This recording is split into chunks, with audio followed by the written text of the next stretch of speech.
Next, it is my pleasure to introduce Dr. Eric Hoek, who is visiting us from UCLA's Henry Samueli School of Engineering. Dr. Hoek is an environmental engineering professor and a faculty scientist in the Engineering Storage and Distributed Resources Division at Lawrence Berkeley National Lab. His research explores the union of membrane technologies, nanomaterials, and electrochemistry for water, energy, and environmental applications. He has also applied this knowledge as an entrepreneur, having co-founded several technology companies, and by working as an advisor to numerous government entities, technology companies, and investment funds. Dr. Hoek's talk is titled, Engineering the Next Generation of Membrane Materials Needed to Achieve Global Water Sustainability Goals. Please welcome Dr. Hoek.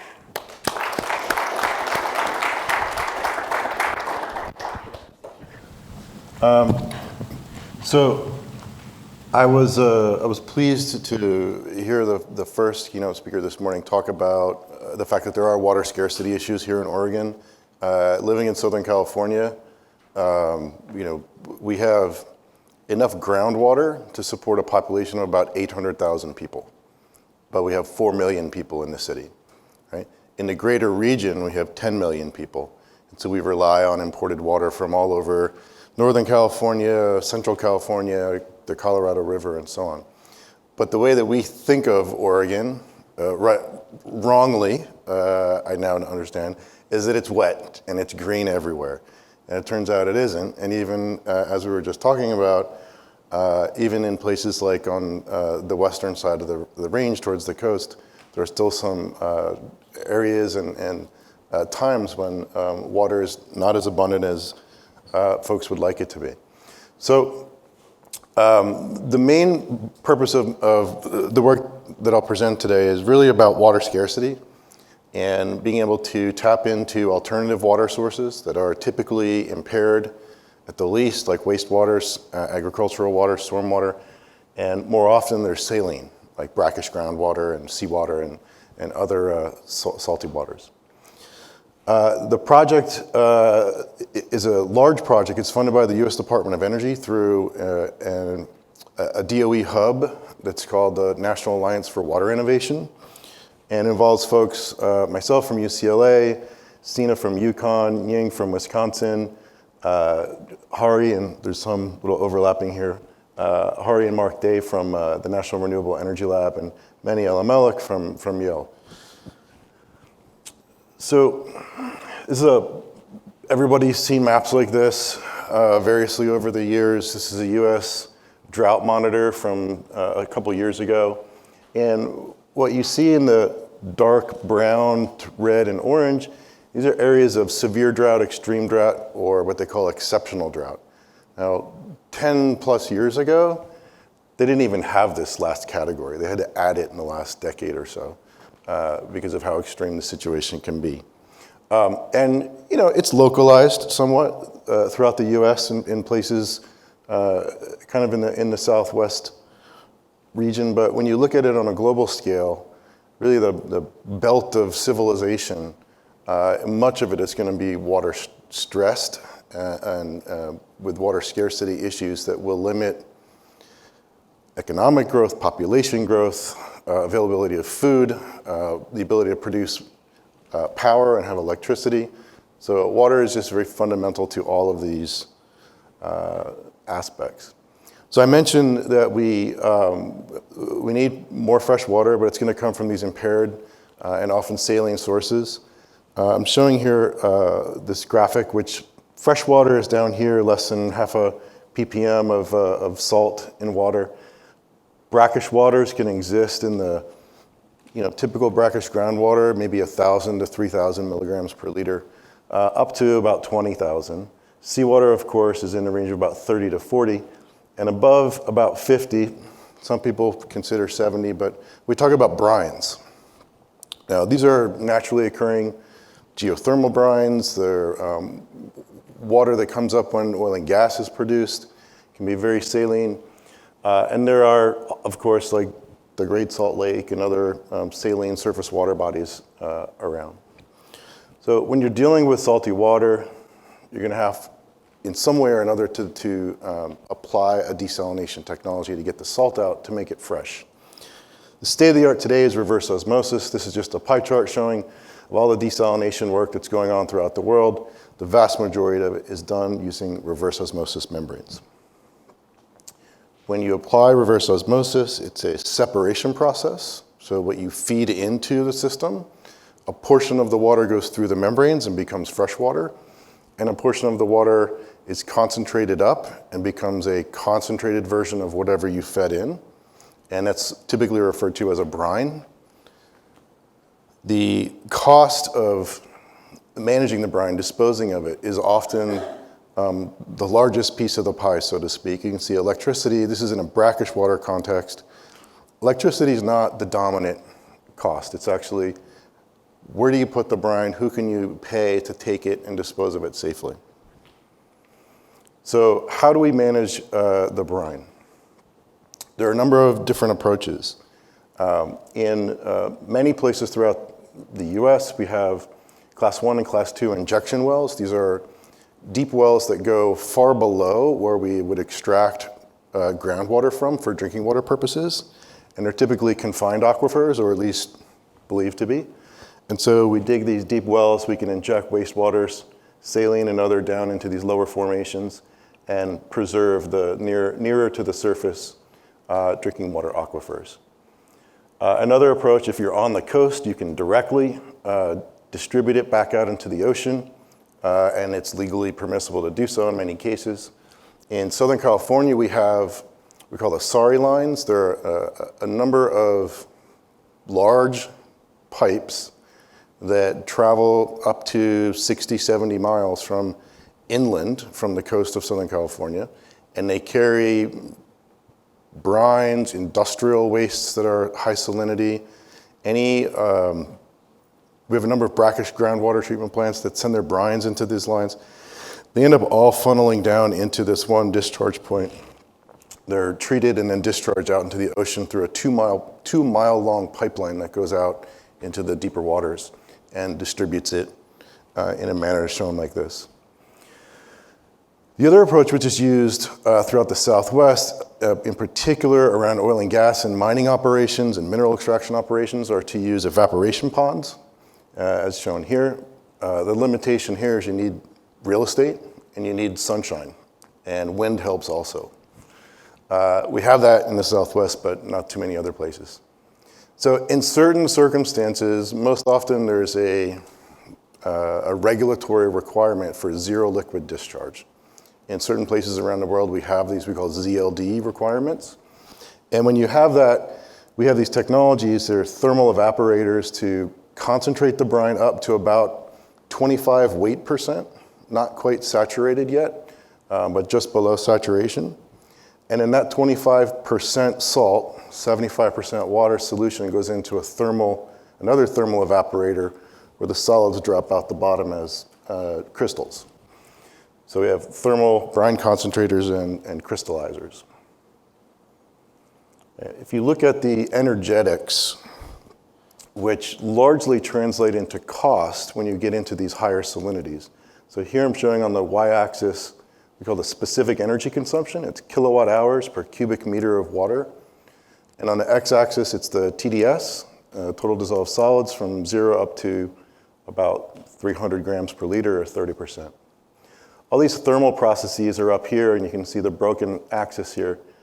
Very highly energy intense. They also require extremely expensive corrosion-resistant alloys. When you have high chlorides and high temperature, metals really don't last too long. We have a number of membrane technologies that fall kind of across the spectrum here. And I'm not going to go into details about each one individually, but this project that's funded through NAWI, the goal that was dictated to us through the RFP process was come up with a membrane that can achieve minimum liquid discharge or brine concentration up to this 250,000 milligrams per liter, 25%. It can operate up to 200 bars. It's fully electrified, meaning no heat required, half the energy of the best available thermal technologies and half the capital cost because membranes are made out of plastic. They don't corrode. Okay? So I'll note that we now know that you can't get up to 250,000 at 200 bars of pressure. The osmotic pressure is higher than 200 bars, but the work goes on. So this is a plot of the osmotic pressure of a brine in bars. A bar is an atmosphere, just for some perspective. Feed TDS, and this is 0.1, 1, and 10. They're both log scales. And what the data are, these are the osmotic pressure at different water recovers. Remember I said you get a portion of the water through the membrane. That's the water that we recover as fresh water, and a portion that never passes through the membrane and is this concentrated version of what was fed in. So what you see, the state of the art today operates at about 85% water recovery for brackish water. And so if you start out in this brackish range here in sort of 1 to 10, to get to 85% recovery, you're somewhere between 10 and 100 bars. We have membrane technologies today that can operate easily within this range, up to 120 bars, one could argue, and that's fine. However, more and more we're seeing folks interested in getting to 95%, even 98% water recovery. And without, again, going into all the details, the relationship between osmotic pressure and recovery is nonlinear. And so as you go from 85 to 95, you can see we're now beginning to cross over this 120 bar limit and then up to 98. If you want to get 98% recovery, we're currently limited to waters which start out around 1 to 2 grams per liter. Okay? If it's higher than that at the beginning, you're never going to get to 98 because we don't have the technologies available to do it, directly applying pressure to force water through the membrane. Keith will argue, but we'll agree to disagree. So why aren't we already doing it? So when you get up into water that's 20, 25, 30, even 10% salt, that's not like normal water anymore. It's very viscous, it's much denser, mass transfer slows down, and so you have a lot of these irreversible losses that are present, but not negligible, but have very small impact on a typical RO process. Here they have a very significant impact. In addition, this is a picture of the cross-section of an RO membrane before it was pressurized and after it was pressurized. And this was applying pressure up to 3,000 psi or 200 bars. And you can see it's lost a significant fraction of its cross-section. You can see it's much denser here, and this is the top region of the membrane than it was previously. We call this compaction. When membranes compact, they lose permeability, which means you have to apply higher pressure to get the same amount of water through the membrane. In addition, the way that these modules are constructed, we have these permeate carrier materials that the water goes across in this direction through the spacer, permeates through the membrane, and it gets into these grooves in the permeate carrier, and it spirals around until it meets the perforations and comes out clean water here in the center collection tube. These are the permeate carrier materials from a number of commercial membranes. And what happens when you apply high enough pressures, you can see the membrane itself becomes patterned, or we call embossed, in the shape of the carrier, the permeate carrier that it was resting on. It's just getting compressed into the grooves. When that happens, you get damage features, and you start to lose salt rejection. Okay? So we have bad mass transfer, we have membranes getting crushed like a sponge due to compaction, and membranes being damaged and losing their integrity due to this embossing. So these were the challenges that were sort of defined for this project. How do we overcome these issues? Today I'm just going to focus on the compaction issue. So to begin, we have to think about how these membranes are constructed. So we have these non-woven fabrics. These feel basically like a piece of paper, right? And in the industry, they call it paper. But it's a non-woven polyester fabric that is drawn out in these large rolls. On top of that, we cast through a process called a non-solvent-induced phase separation. Polysulfone typically, but there's some other polymers that we use. We phase invert this material. It goes from a solution phase to a solid phase, right? And that forms this porous structure that you see here. The non-woven fabric is this fraction. The support layer is this fraction. And if you zoom in really close to the surface, you can see about 100, maybe 200 nanometers thick, we have this coating film, this polyamide material. This polyamide material is one molecule and one position different from Kevlar and Nomex, right? Bulletproof vest and fire retardant plastic. We just make it so thin that you can actually get water to squeak through it at reasonable pressures. Okay? The chemistry is well understood, it's been around for decades, and it results, this coating film is very highly cross-linked, and that's what allows us to get water molecules through, but to reject 99 plus of salts and virtually everything else. So, in materials terms, the coating film is a thermoset, and the support layer is a thermoplastic. Thermoplastics are susceptible to permanent deformation and creep under high temperature and pressure. Right? Thermoset resins are not. Because they're cross-linked, the strands of the polymers, they can't slide past each other because they're anchored to each other. Right? So very fundamental different material properties. You can melt a thermoplastic material and it will flow. A thermoresin won't flow. Stays as a solid. And last point, typically about 99% of the hydraulic pressure drops across this thin coating film, this teeny tiny coating film here. And through here, it's only like 0.5% to 1% of the actual pressure drop across the entire composite membrane structure. Okay, Dorta asked me to address this issue. There's recently been a little bit of controversy if you're a membrane geek, which probably me and Keith and maybe one other person in the room at best are super membrane geeks. There's been this controversy over the solution-diffusion model. This is a model which has stood up for about 50 years, at least maybe 60. And basically we think about the way that water and salts move through a membrane as a race. And the salts are driven by this concentration gradient and some transport coefficient. And water is driven by the applied pressure minus the osmotic pressure that's inherent in the feed solution. Okay? So if we increase the pressure, water flux increases, salt flux stays the same. So the way that we enable water to win the race is to keep applying higher and higher pressure until we get the product water quality that we desire, up to certain limits.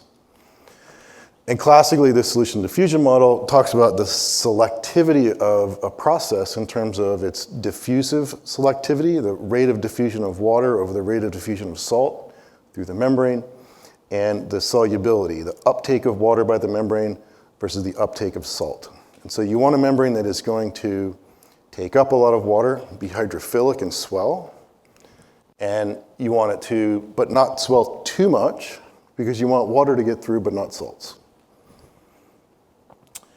We can define this term we call the rejection, and there's a couple of symbols here. I'll explain what they all mean very simply.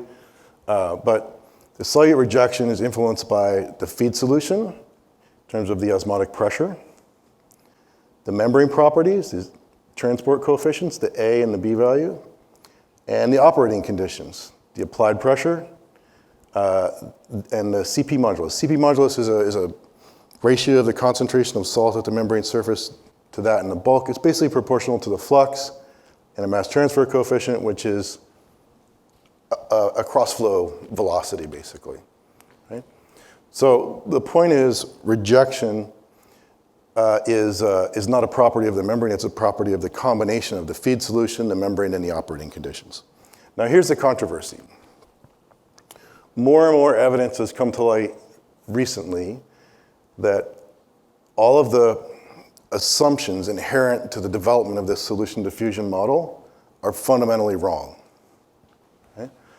RO membranes are non-porous, pressure in the membrane is constant, water molecules are dispersed, individual water molecules are homogeneously mixed throughout the polymer phase, a water concentration gradient exists, osmosis is diffusion-based, diffusion is vaguely defined, and water and salt fluxes are independent.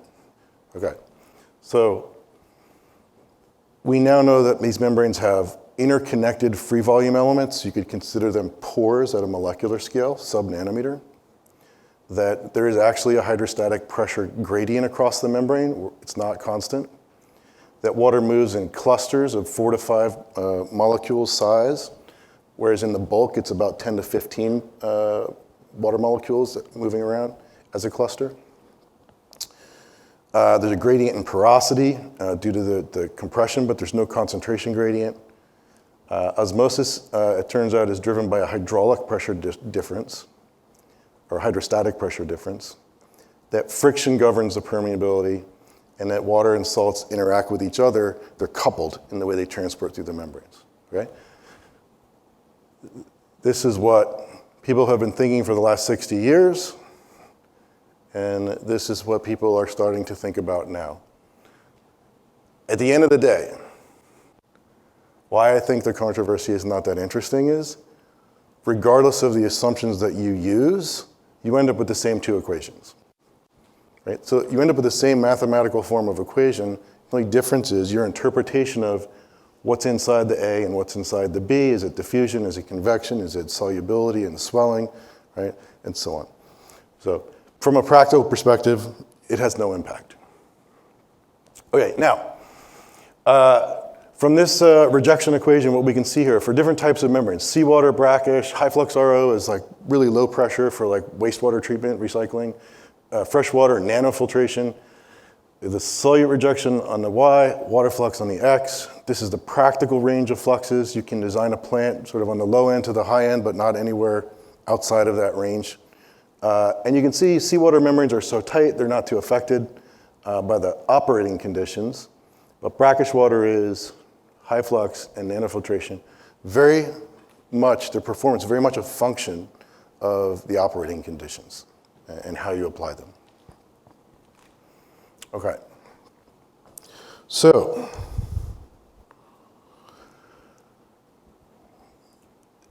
these are plots for a commercial, what's marketed as a high pressure RO membrane, meant to operate up to 120 bars, and a seawater membrane meant to operate up to about 70 to 80 bars. Okay.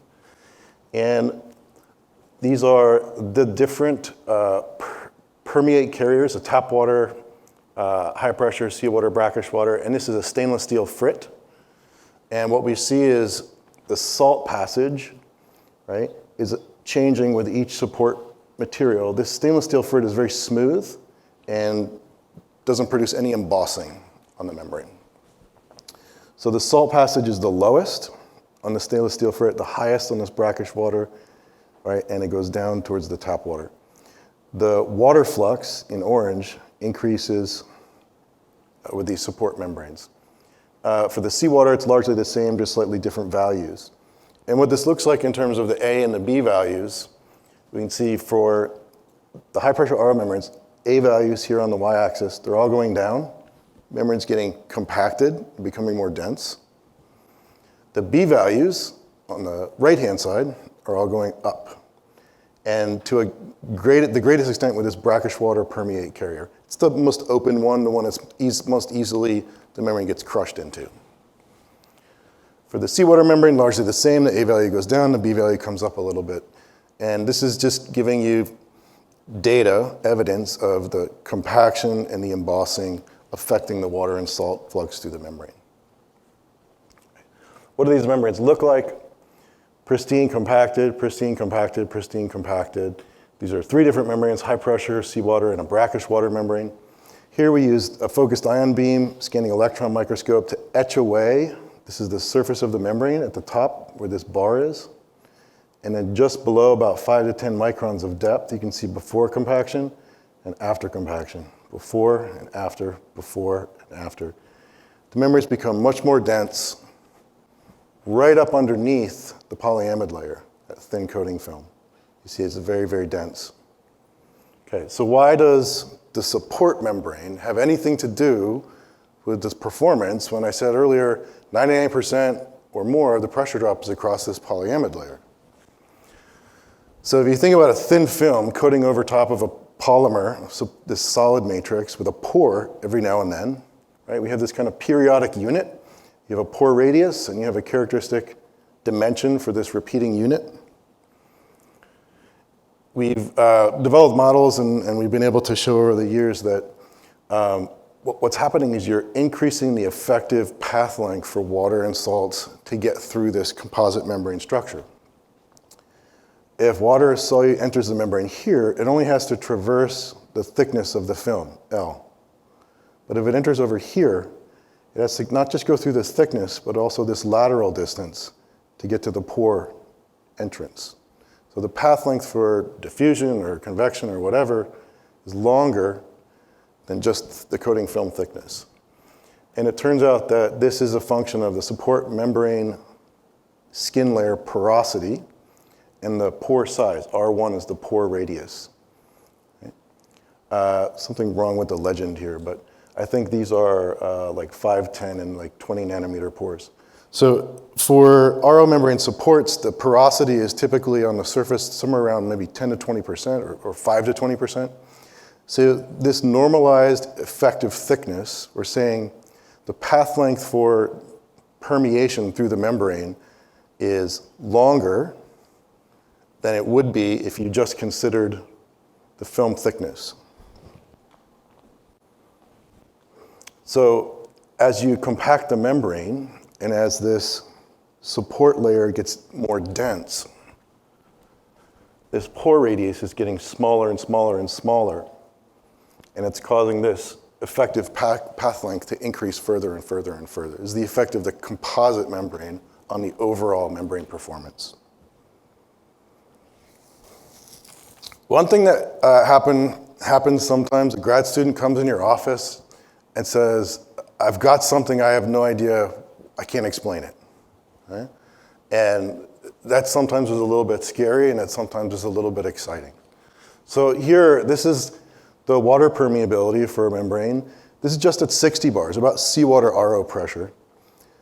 You apply the pressure and the water permeability comes down, and then you turn the pressure off, turn the pump off, and you let it rest for a few minutes, turn the pump back on, and some of it comes back. And then you apply the pressure again, and it goes down, it comes back, it goes down, back. It's kind of leveled off here. But there's this rebound effect. So some part of this membrane has sufficient mechanical strength that it will compress under pressure, but when you relieve it, it comes back, right? We call this compaction reversibility or recovery. And so the question was, if you look at the change in morphology of the support membrane, we're thinking, well, that looks like it's pretty irreversibly deformed, right? We put the thing in a system and we compacted it, we pulled it out, we prepped it for the SCM, we put it in a vacuum, and it's different thickness, and you can see the pores are smaller. So maybe it's the fact that the support layer, that the coating film, not the support layer, is a thermoset resin. And it acts more like a spring. It compresses, but then it rebounds because it's cross-linked. And unless you break those chemical bonds, it's going to take whatever relaxed shape it wants to when it's unpressurized. It's going to snap back. So we designed a set of experiments, both in the lab and also with our partners using molecular dynamic simulations. We're reacting these different monomers together. We have trimethyl chloride and M-phenylene diamine, and then we have this paraphenylene diamine. So the difference between these two is just a 1,3 versus a 1,4 location of the amine.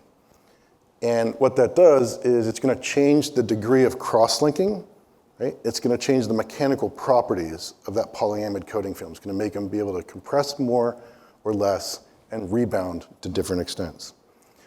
So we do these molecular simulations where we have 100% MPD, and then TMC, and then we have a 50-50 blend of MPD and PPD, these two guys here, and then 100% of PPD. So membrane 1 is the MPD TMC, membrane 3 is the PPD TMC, and membrane 2 is the blend. Right? We get these reactions, we get these molecular structures, we can characterize the film in terms of all its physical and mechanical properties. The wet testing results show, again, membrane 1 starts out lower permeability, declines, relaxed, it rebounds, and declines again. M2 is a little bit more permeable, drops, rebounds, comes back. M3, this was the PPD much higher permeability comes down, little relaxation. On a normalized basis, what we see is M1 is much less affected and rebounds to the greatest extent. M3, the least cross-linked membrane, has the lowest relaxation ratio, recovery, right? And what you can see is these membranes have higher rejection and then middle and lower rejection. I'll show you in a minute the cross-linking, but the highest cross-linking, medium, and the lowest cross-linking. So these are busy slide. Stress in megapascals versus strain, right? So these are sort of the elastic modulus. M1 is stronger than M2, which is stronger than M3. These are derived from these molecular dynamic simulations. In the plots A, B, and C on the left, we have membrane 1, 2, and 3. You have the feed water side of the membrane. The yellow is the membrane, and then the light blue is the permeate side of the membrane. And you can see before pressurizing, the film has a certain thickness, 15 nanometers, and porosity. When we apply the pressure, this is in this case, I think 100, 200, and 300 bars. It decreases in thickness and porosity. And then when we relax it, it recovers in thickness and porosity. All three membranes are pretty much the same. They start out a certain porosity, they compress, and then they rebound. Okay, so they're all cross-linked to some degree. And then we have, at these different pressures, the porosity values going down and coming back. And then here we have pore diameters, pores in the 0 to 0.5 nanometers, 0.5 to 1, and larger than 1. Basically what this shows is as you raise the pressure, you have a larger fraction of smaller pores and a smaller fraction of larger pores. Okay? All just saying we're compacting the membrane, we're squeezing the sponge. Okay? It's getting tighter. Okay, our idea was if we're correct, and this polyamide layer is compressing a little bit, but then rebounding because it's a thermoset resin, right? What if we made the support layer also a thermoset resin by cross-linking it? So instead of using polysulfone, which is the typical approach, which just is phase inverted and it's just like a bunch of lumber or logs kind of stacked up. If you lean on it, it's going to fall over, right? It's not very structurally rigid or strong. If we cross-link it, it's more like this beam type of structure where it's actually mechanically robust and rigid and it's not going to move as much. My PhD student, Jishan, he created these images using ChatGPT, for the record. Okay, so this is sort of what we do. We tailor membrane properties this way. So we can change things like the polymer concentration, and you can see how the membrane structure changes from 16, 18, 20, and 22 weight percent. That's the concentration of the polymer in the solution that we phase invert into the membrane. Right? So as you go to higher and higher solids concentrations, you get to tighter and tighter membranes. These are black and white threshold adjusted images using NIH ImageJ. More black and larger black features here. These are the pores. And as you go 16, 18, 20, 22, you can see smaller pores and fewer pores. And when we quantify that, you see the surface porosity is decreasing. And for example, the contact angle is also decreasing. I don't have time to go into that, but physically it makes sense. Okay, now for different solvent systems, we can tailor the morphology. This is looking at the membrane on its side. So this is the cross-sectional thickness of the membrane and SEM imaging. And you can see large macrovoids here and sort of consistent. We call finger-like voids here and here and here. And this one is fairly spongy, right? Looks more like a brick. And this one looks like a complete brick. So you have to imagine that these structures, right, are going to have different mechanical properties because they have different sort of just basic connectivity, right? You have these voids here that are going to be subject to collapsing under pressure. Whereas here, this sponge-like structure is conventionally considered to be more robust and compaction resistant. So what we came up with is a couple approaches. First, the normal process, this is our polymer solution. We draw it out with its knife blade. We can control the height to within a few micrometers very accurately. Draw out a film, plunk it into a bath of water, or some other solvent, in this case isopropyl alcohol. And that causes the solution, the polymer in solution, to consolidate into a film. It goes through this phase transition from solution to a solid. Then we put it into a bath with IPA and this cross-linking molecule, hexanediamine, also in IPA, and we let it sit there overnight. So I've developed a number of membrane materials over the years and licensed out patents and developed companies and built membrane manufacturing businesses through these spinouts. And if you have to wait 24 hours for something to happen, there's no way you can commercially manufacture that. It's too long to wait. It has to be seconds to minutes, not minutes to hours or hours to days. So my student, I'll show you the results. He was like, oh, hey, we did it. I said, okay, go do it again. Well, this time figure out a way to do it that it doesn't take 24 to 36 hours in order to set the membrane up. And so what he did was, instead of coagulating just into this IPA, he did IPA with the crosslinker right in the coagulation bath. So in one step, plunk it in, it phase inverts, boom, and it cross-links just within seconds to minutes. Okay? And so that's what we refer to as ex situ, is sort of the old long approach, versus in situ, which is the much shorter time scale, much more reasonable thing to think you could take off the bench and do at a manufacturing scale. So this is a membrane just phase inverted into IPA, just phase inverted into IPA, and then cross-linked, the ex situ method, for 24 hours. And then this is the in situ cross-linking method. So there's not much difference between this guy and this guy. No cross-linking and cross-linking. They look virtually identical. And it makes sense because the film sets up when it phase inverts. And then you cross-link it, right? It's already set up. The cross-linking is not going to fundamentally change the pore morphology. It's just going to link together neighboring polymer strands.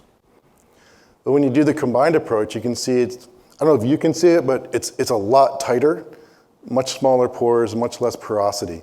So the in situ method produces a slightly different skin layer and overall morphology, which is good and bad. So this is a larger sort of array of different types of synthesis conditions. We're using DMF as the solvent, DI as the coagulation bath liquid or non-solvent. Here DMF and isopropyl alcohol. Here a blend of DMF and 1,4-dioxane. Two different ratios, phase inverted into IPA. They all look subtly different, but they end up having quite different properties.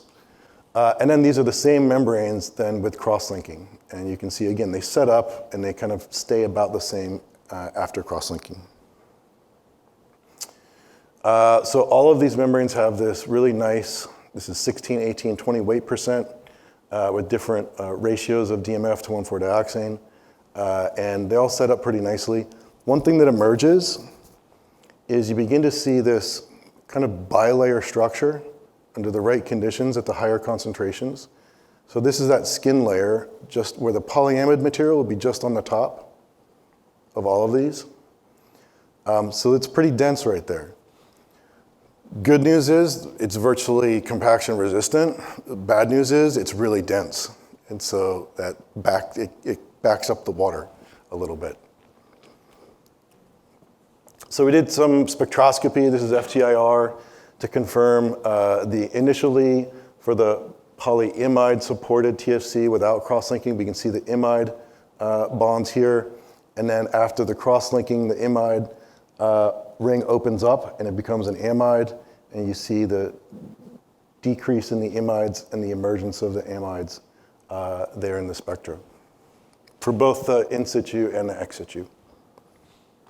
So proof that we have cross-linking. These are surface SEMs. After we've made these membranes, the support membranes, we then do what's called an interfacial polymerization to form this polyamide coating film over top. And the surface SEM If you're an RO membrane geek like me, you can tell if it's a good membrane or a bad membrane just from the SEM. These membranes here, which are called TFX 4, 5, and 6, this is what you want to see. This very rough, irregular kind of a surface structure. It means you have a good, thick on the nanoscale polyamide film with a high degree of cross-linking. I'm going to skip the data over here, but I'll show you in graphs. So this is, again, membranes 4, 5, 6. These are the conditions we use to make the support layer. These are under pressure, 60, 120, and 200 bars. We have the fluxes. We have the observed rejection. It's what we measure in terms of the permeate salt concentration relative to the feed. And then the calculated A values and the B values. And so this is for 12 different formulations. And we're comparing it to that commercial high-pressure RO membrane that's made by DuPont. The commercial membrane goes from, this is a normalized water permeability versus pressure. So it goes from this value of 1 down to about 0.5. It loses 50% of its initial hydraulic permeability by the time you get to 200 bars. At 120, it loses 25%. Okay? So it's getting crushed under the pressure. And some of these we call TFX membranes. Some of them are not too much better. Some are quite a bit better. And you're only losing maybe 5 or 10% of your initial water permeability. The challenge, I'll tell you that in reality, this membrane here has an A value of about 1. And our initial A value is about 25% of that. Okay? So we've made a really tight membrane. But it doesn't compact very much, this TFX5. And I should say, all of these membranes, we use the exact same chemistry, conditions, everything to make the coating films. The only thing that's different is the support layer. Okay, so this is kind of cool. I think I need to do, these are, using an SEM instrument with a device that was developed at UConn, we're able to compress a membrane under pressures up to several hundred bars. And we can actually visually observe whether it's getting crushed or not and to what extent. Okay? So what you'll see, I'm going to play these videos. This is a 16 weight % support. This is the cross-linked polyimide. And this is a 20 weight %. The pressure is shown here in the lower right. You can't see it as well on the left, but you can see it very clearly on the right in this black bar. And so I'll play it, and you'll see when the pressure changes. This is no pressure, 0 bars.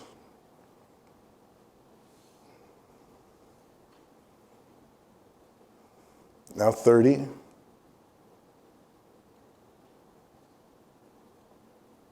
60, there's a little bit of movement inside the SEM. And 120, right? There's no movement at all. And the same thing over here, you'll just see over the course of time, it drifts a little bit, but the arrow at the top is the initial thickness of the membrane. And what we're showing is essentially 0 deformation in situ in real time. So this is under the actual applied pressure.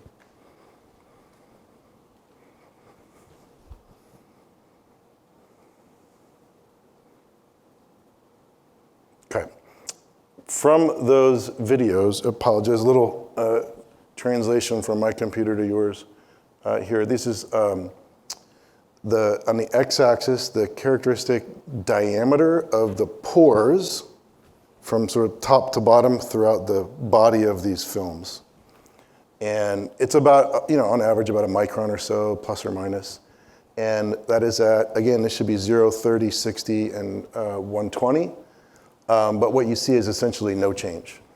Right? These things are like bricks, and they're really robust. Okay, so I hope I've made the case that global water scarcity issues are really driving the need to access these non-traditional water sources, largely saline water sources. That requires desalination, and in order to get as much water as we can, high water recovery, we have to get to higher and higher operating pressures. If we're going to go to higher operating pressures, we need better RO membranes to tolerate the high operating pressures. And so the creation of this fully thermoset or fully cross-linked composite membrane appears to have eliminated compaction. So we now have the ability, if this can be taken out of the lab and commercialized and scaled up, to operate under any pressure regime that's reasonable going forward. So with that, again, lots of people involved. It's a big project. These are all the students and postdocs and a picture of our lab group at the beach. We had funding from the DOE through the National Alliance for Water Innovation, National Water Research Institute, American Membrane Technology Association, and the Southern California Salinity Coalition. Thank you.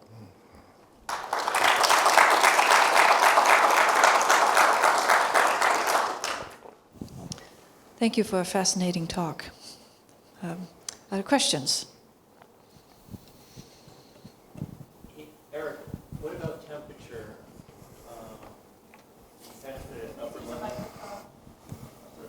Here you go.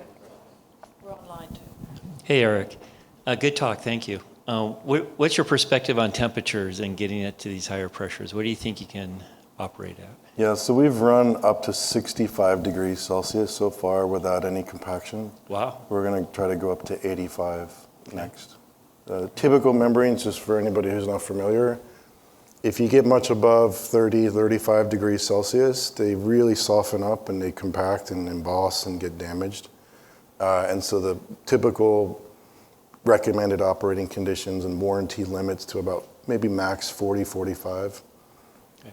There are applications where it would be nice to be able to go to higher temperatures. So this is a little awkward question.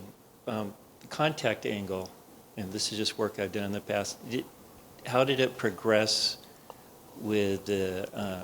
Yeah. So as you can see, there's more pore area here and less here. And these contact angles are done with dried membranes. So in the pore is air. Air has a contact angle of 180 degrees. And so if you combine the contact angle of the material absent pores, it would be much lower. The pores actually make it appear more hydrophilic. And so as the pores get larger, the contact angle tends to go up and be higher. As the pores get smaller in porosity, you tend to have a lower contact angle. You're getting closer to the bare materials contact angle without the air. Did you expect that, or were you thinking it the other way? We actually have a paper that we published a couple of years ago explaining it all, that it's expected and you can actually predict it. Okay. Yeah. Well, you could tell I didn't read that. Yeah. So. Shame on you. Yeah. So one last question. From this research, from the relaxation steps that you did that convert you to a pore flow type of perspective on how this works, or it kind of seems like that's how you were leaning, and does this research lead you to that? So this is more than a loaded question, because the controversy is between my PhD advisor and some other folks. It's complicated, but I would say at the very least, the assumption inherent to the solution diffusion model that the membrane is incompressible is flawed. It's erroneous, because we know that these films now, we know that they compact. I don't know that I'm a convert as much as I'm not a believer in either of the two religions. I'll just look at the facts and use what I can derive from characterizing the materials and their performance to try to help figure out how to make a better membrane. Consider that both models may be valid. It depends on whether it's forward osmosis, ultrafiltration, reverse osmosis, and also dependent on the pressures and conditions that you're running. You can model both for different conditions very, very uniquely. I think that's very well said. And I think at the end of the day, like I said, wherever starting point, wherever you start at, you end up arriving at the same mathematical equation. And so I don't know that the controversy needs to be that controversial. And I think the argument is really over, if you interpret how a membrane performs this way, then it might affect the way you construct a membrane, right? To leverage that performance. But if it actually performs this way, then it may not work. Whatever you're doing might not work. That's really the heart of the controversy. To be continued over a beer. Yeah. So the last question is, now you need to come up with a way to apply some of this research here at Oregon State. And so we got to figure out a way to get you up here more. So Sounds good.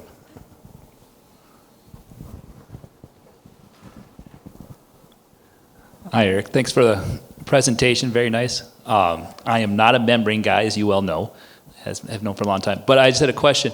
So by cross-linking the supporting membrane, you made it so it doesn't compact.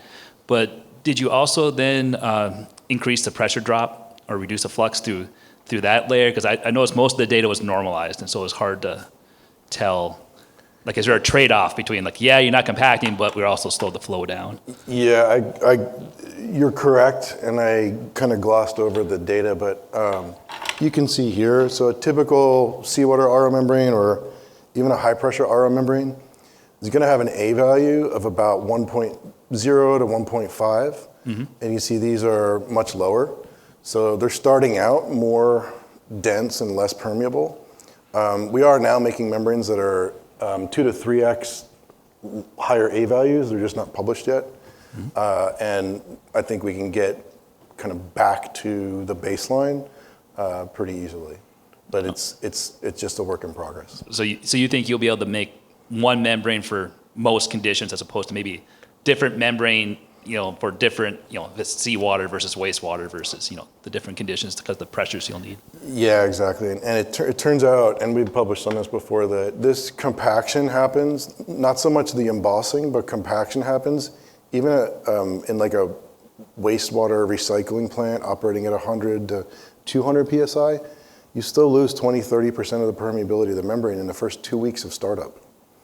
So it's not just a brine concentration issue, it's an RO membrane issue and a materials problem. Yeah. Thank you. Yeah. Other questions?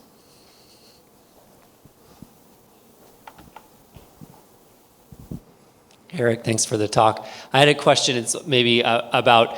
I see you use 1,4-dioxane as a part of the membrane making process. Are there any concerns about that, and are there ways to make the process more green in terms of using alternative solvents and things? Yeah, we don't allow undergrads to make membranes. There are a lot of undergrads in my lab, but I just tell the PhD students though and the postdocs, you have to do it yourself because you've been trained, and they wear a lot of personal protective equipment and gear. Everything's done in FEMA hoods.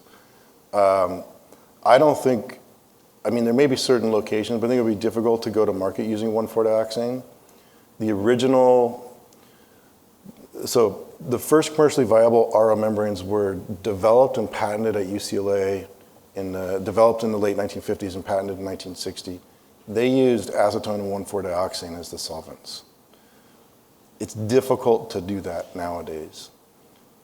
So we are looking at a number of other solvents. We've already switched, in another project, we switched away from 1,4-dioxane and using acetone. It's, from worse to bad, it's still not good. But I think regulations are coming in the European Union, probably likely to follow in the US, after so many years, that a lot of these solvents are going to be phased out unless they're for some really critical application. Military or something otherwise. So it's always something that we think about and try to get away from the nasties and towards at least the less toxic ones. Yeah. Thanks. There are other questions? I have one. Is it more expensive to make the cross-linked structures? Not significantly. This polyimide polymer sells at a bulk level for like $7 a kilogram, which is the same as polysulfone, PVDF, all the other polymers. Okay. Some of the chemistries, the solvents, maybe have a little different price point. But again, we're not yet at that stage where that's a limiting factor. We're still trying to work out how to get the permeability up, how to maintain that structural rigidity and compaction resistance. Yeah. Okay. So still some work to do. One last question. What kind of a solving power do you need to see? You showed those movies where you can see the compaction. They look like those are FIBSEM, right? Yeah. But in your title, you said X-ray tomography. That's probably a typo. Oh, Yeah. okay. It was in the titles in two of the... This is Institute, SEM. We did, so... It says via X-ray computed tomography and focus FIBSEM. ion beam SEM. Yeah. So the first version of this was this X-ray tomography, which you can't get anywhere near to this resolution. The whole thickness of this membrane under the X-ray tomography would be about a fraction of this section here. So we've upped the resolution capabilities with the FIB SEM, and that paper is comparing the two techniques and showing how you can get to higher resolution. Okay. Yeah, I'm just not showing the X-ray ones because they're far less interesting. So what do you know what resolution they were at, the X-ray ones? You could resolve features at about somewhere in the maybe like 2 to 5 micron range. And that's not enough? No, and you can see from... Oh, you got a bar there. From these, that there's definitely some sub-micron porosity that we can capture with the FIB SEM that we could not capture with the X-ray tomography. Okay, thank you. Yeah, thank you. Well, let's thank Eric again.